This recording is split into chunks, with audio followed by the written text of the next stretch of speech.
அதுக்கு இப்படித்தான் இருக்க வேணும் பொம்பளை.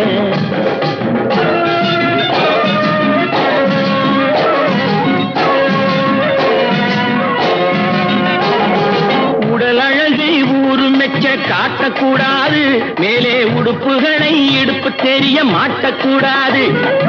உடல் அழகை ஊரு மெச்ச காட்டக்கூடாது, மேலே உடுப்புகளை இடுப்பு தெரிய மாட்டக்கூடாது.